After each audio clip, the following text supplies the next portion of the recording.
So let's discuss comparative yield. When investing in domestic assets, investors look at the yield of the asset.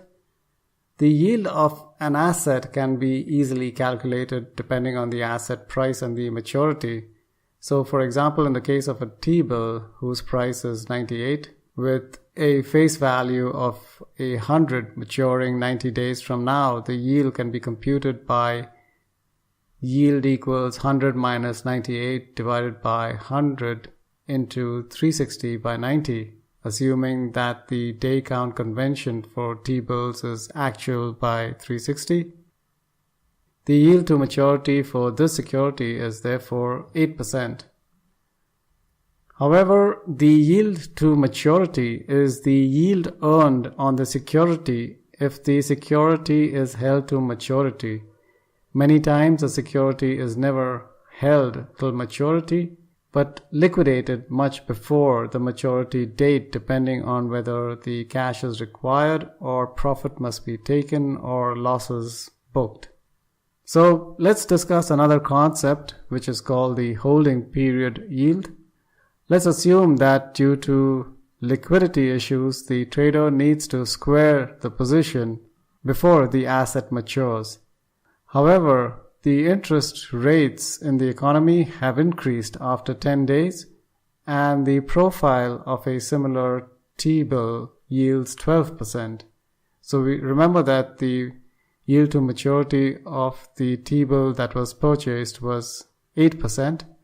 Since interest rates have moved up, similar T-bills yield 12% now. This is just an example.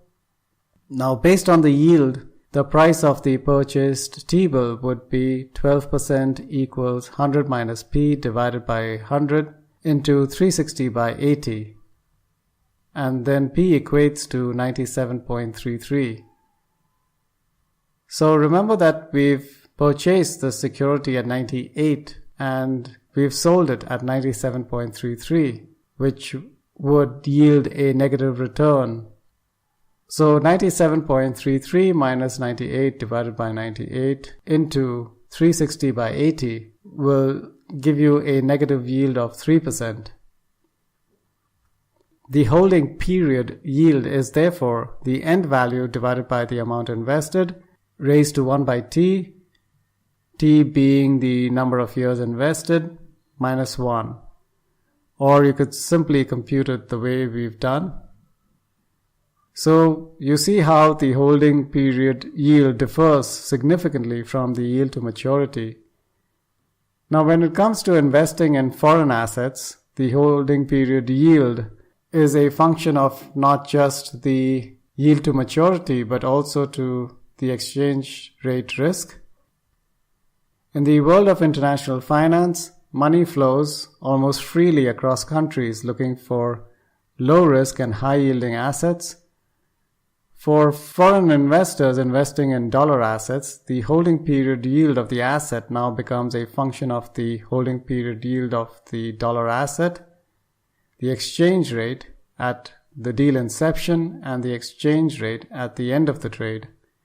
So if the holding period yield on the dollar asset is, let's say, 5%, however, the loss on the exchange rate is 3%, then the net holding period yield of a foreign asset is roughly 2%.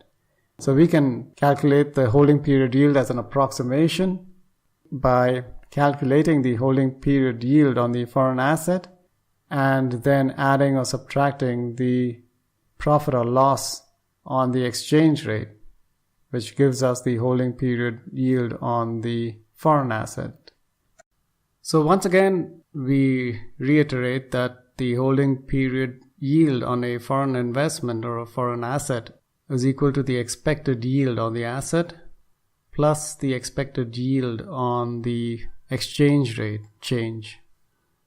Now, why it is called the comparative yield is because in order to decide whether to invest in US assets, foreigners will need to compare the expected yield that they are likely to earn on the dollar assets to the yield that they can earn elsewhere. more favorable the asset yield and the strength of the US dollar, the more likely foreigners will invest in the US compared to other countries. A fall in foreign interest rates will also cause a move towards higher yielding US assets. Now, when we discuss comparative yields, we also need to discuss comparative risk. So the second factor that foreign investors consider when investing abroad is comparative risk. Risk can be lowered through diversification. Hence, a foreign investor can diversify risk by investing a portion of funds in domestic assets and the balance of funds in foreign assets. However, due to restrictions in capital flows, it may not be that easy. There are some countries that restrict money flows into the country in order to protect their financial markets.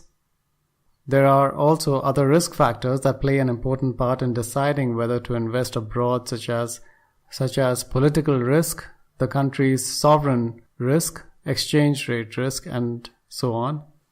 Now, next we will discuss the net lending or net investment by foreigners and how it affects the supply curve.